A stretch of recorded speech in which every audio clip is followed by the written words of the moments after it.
नमस्कार दोस्तों। माइक्रोबायोलॉजी की इस कमाल की दुनिया में आपका स्वागत है।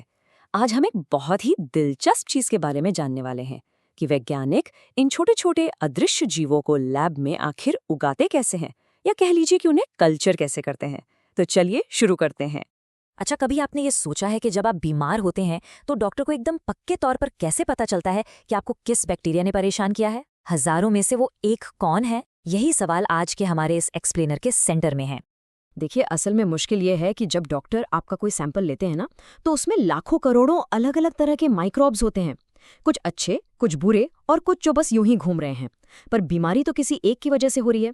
तो सवाल ये उठता है कि उस एक असली गुनहगार को इस लाखों की भीड़ से बाहर कैसे निकाला जाए।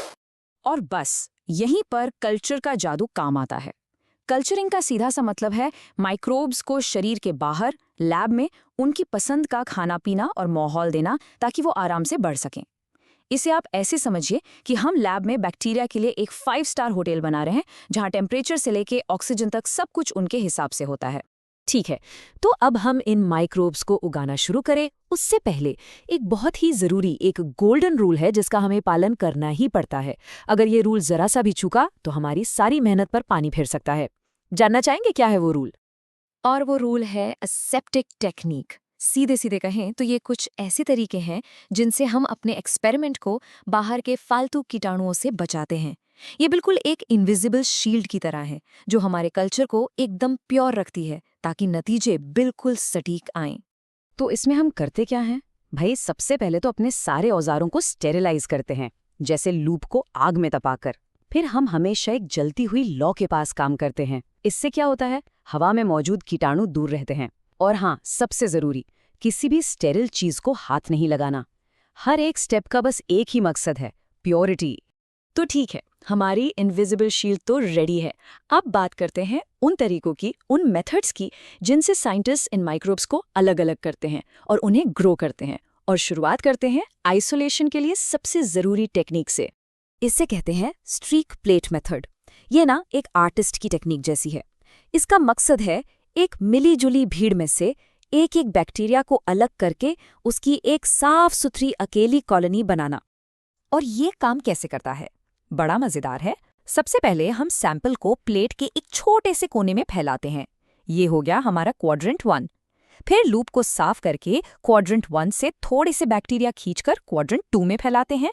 फिर से लूप साफ, और यही प्रोसेस दोहराते हैं क्वाड्रेंट 3 और 4 के लिए।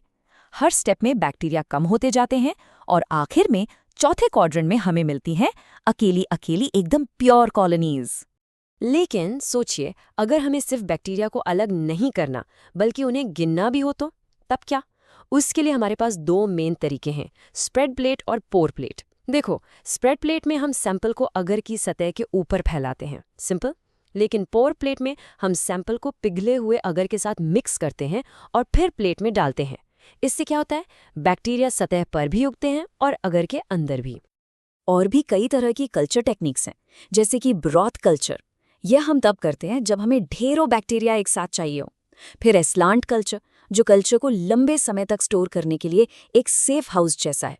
और हाँ, एक होता है एनारोबिक कल्चर।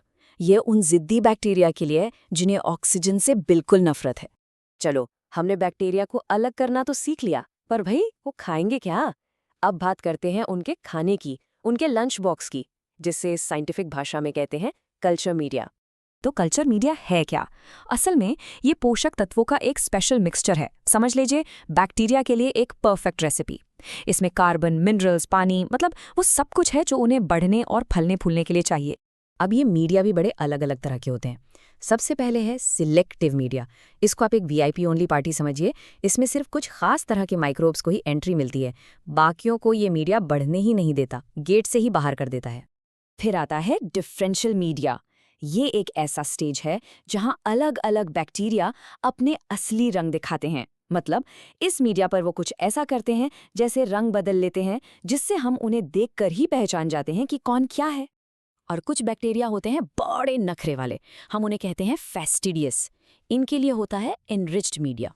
ये बिल्कुल एक 5 स्टार बुफे जैसा है, जिसमें ब्लड या सीरम जैसी एक्स्ट्रा चीजें डाली जाती है, ताकि ये नखरीले मेहमान भी आराम से ग्रो कर सकें। तो हमने ये सारी टेक्निक्स और मीडिया के बारे में तो जान लिया, पर असली सवाल तो वही है, आखिर ये सब इतना जरूरी क्यों है? चलिए वापस चलते हैं हमारे सबसे पहले सवाल पर और देखते हैं कि ये हमारी जिंदगी पर कैसे असर डालता है। यही वो टेक्निक्स हैं जिनसे डॉक्टर पता लगाते हैं कि आपको कौन सा इन्फेक्शन है। इन्हीं से तय होता है कि कौन सी एंटीबायोटिक आप पर काम करेगी। फूड इंडस्ट्री में ये चेक करने के लिए कि आपका खाना सेफ है या नहीं, और यहाँ तक कि नई नई दवाइयाँ बनाने में हर जगह कल्चरिंग ही तो बेस है। तो चलो एक फटाफट रिकैप करते हैं। स्ट्रीक प्लेट आइसोलेशन के लिए, स्प्रेडोपोर प्लेट गिनती के लिए, ब्रॉथ कल्चर जब ज्यादा क्वांटिटी चाहिए, सिलेक्टिव मीडिया खास माइक्रोब्स को चुनने के लिए, डिफरेंशियल उनमें फर्क करने के लिए, और इनरिच्ड नखरे वालों के लिए। तो कुल मिलाकर बात यह है कि एक छोटे से अदृश्य सेल से लेकर बीमारी की एकदम सटीक पहचान तक, कल्चरिंग ही वो जादू है जो अदृश्य को अदृश्य बना देती है। ये मॉडर्न माइक्रोबायोलॉजी की रीढ़ की हड्डी है, जो हमें उस दुनिया को देखने की ताकत देती है जिसे हम अपनी नंगी आंखों से देख ही नहीं सकते।